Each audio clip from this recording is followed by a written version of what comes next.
one of the big mysteries of biology. Why do we need to sleep? We would actually state we sleep to clean the brain, because cleaning the brain is not compatible by being awake. Do you ever wonder why we sleep?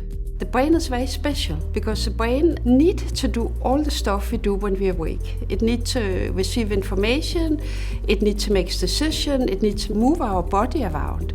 The brain have actually had to make its own fluid production, and that's the cerebrospinal fluid. And the glymphatic system is basically this cerebrospinal fluid that's circulating, but the brain would only allow it to circulate when we sleep. So this is of course really important because we want to use this observation to improve human health.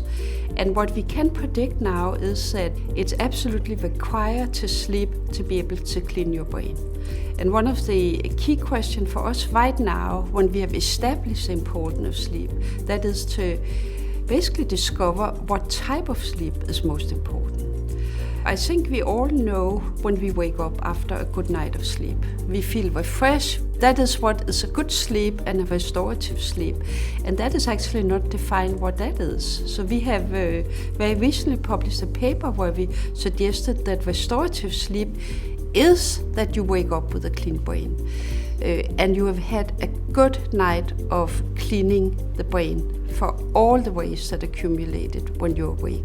The research on the glymphatic system have moved the whole concept of sleep from being something we studied because of memory, because of dream, and so on, to a basic biological phenomenon that's absolutely needed to stay healthy as we age.